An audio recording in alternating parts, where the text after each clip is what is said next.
Noong mga panahon niya. At saka mahirap sa ganyan, di ba? Yung may nakikita kang mali, pero hindi mo alam kung paano nyo pag-uusapan. Na-experience mo yun? Yes po. Minsan po, sa sobrang pagmamahal ko sa kanya, parang hinahayaan ko na po kahit sobrang sakit na.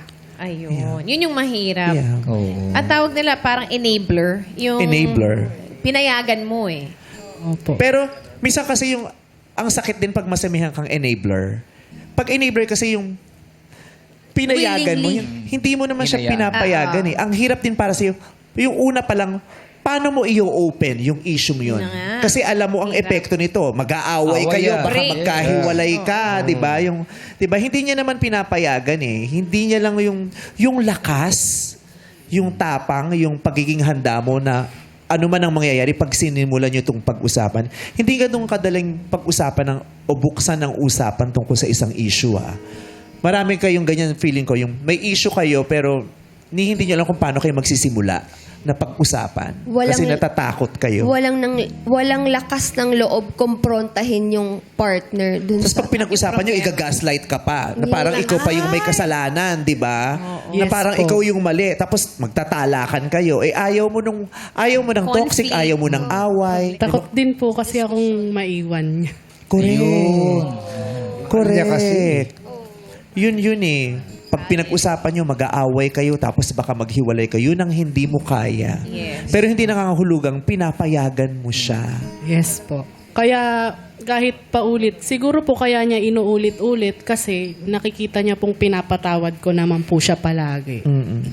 Kaya minsan pa nga may dumating sa point na nagpipray ako kay God na kung hindi siya para sa akin, itigil na. Kaso ako rin naman po yung makulit. Parang ang dami ng binigay na sign ni God, wala pa rin, hindi ko pa rin po siya iniiwan. Ikaw yung tipong humihingi ng signs, naghahanap ng signs. Yes po. Katulad na ano yung mga sign na Katulad po na kapag nag-away kami, magsasign ako kay God na, Lord, kung hindi talaga kami para sa isa't isa, itigil na kasi tumatagal. Like 9 years na po. Tapos, kinabukasan, mauulit po ulit yung problem na ganun. Pero, pinapatawad ko pa rin siya. Joyce, ikaw ba hindi mo kinausap yung pamilya niya tungkol dun sa problema niya? Nag-try naman din po ako. At saka, hindi rin naman po dahil din dun yung breakup namin. Mas ano po kasi, parang wala rin po siyang plano sa buhay. Since nakilala ko siya, parang... Pero sabi mo nagdo-Dubai siya. Yes po, dinala po siya sa Dubai para rin magbago. Ah, kasi may gano'n na siyang bisyo. Pinag-desisyonan po. Una po niyan, ayoko po talaga siyang pagdubayin eh.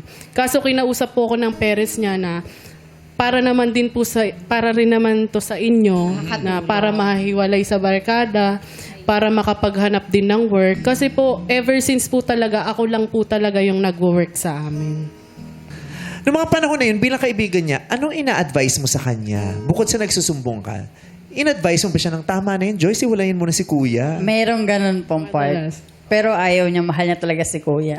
Nakaka-guilty para sa kapatid. Kasi sinasabi ko yun na kapatid ko yun, tapos inaano ko sa kanya. Na parang nilalaglag Opo. mo or ano. Opo, kaso love na love niya talaga. Wala na. Lagi akong niya pong magagawa. sinasabi sa akin na, hiwalayan mo na si kuya, te. Kasi nasisira na rin naman yung buhay mo. Ganun Kasi ayoko po. kasi nasasaktan din siya. Love ko rin si ate.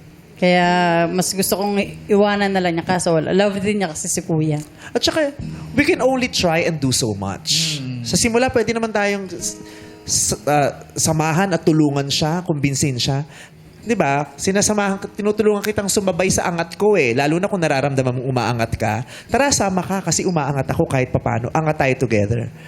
Pero kung ayaw mo, o di ba ka sumama, kung hindi ka sasama sa pag-angat ko, hindi mo ako pwedeng isama sa pagbagsak mo. Huwag kang hatakin pababa. Di ba? Kasi kung ang pangit na epekto, pera mo na yung nawawala din, di ba? Yes po. Tapos, umabot ka ba sa puntong ikaw mismo, naubos na rin yung pera mo dahil sa kanya, nangungutang ka na? Yes po. Tsaka yung parents niya, umabot na, hiningan na rin. Pero ano po kasi, siguro, hindi ko po kasi alam kung totoo yun eh. Pag nasalina ng dugo, nagbabago. Ano? Kasi po na motor accident po siya noong 2021. Then after po talaga nung accident na yun, unti-unti na siyang nagbabago po eh. Baka may effect yung yung trauma niya mula dun sa aksidente Yes. yon, yung sa pagbabago ng kanyang behavior. Yes po. 'Di ba? Kaya rin po hindi ko siya maiwan kasi may ano po ako na baka magbago pag ako kasama. Hope pa ganyan rin, po. may hope pa May rin. hope po ako na kaya ko to. Kaya ko siyang iligtas. Kaya ko siyang iangat. Kaso hindi po talaga.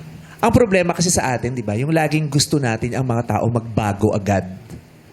Gusto natin silang tulungang magbago agad.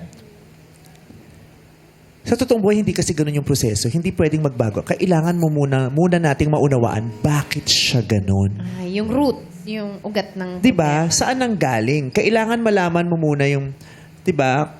Bakit siya ganun? Kailangan mong puntahan 'yon at unawain.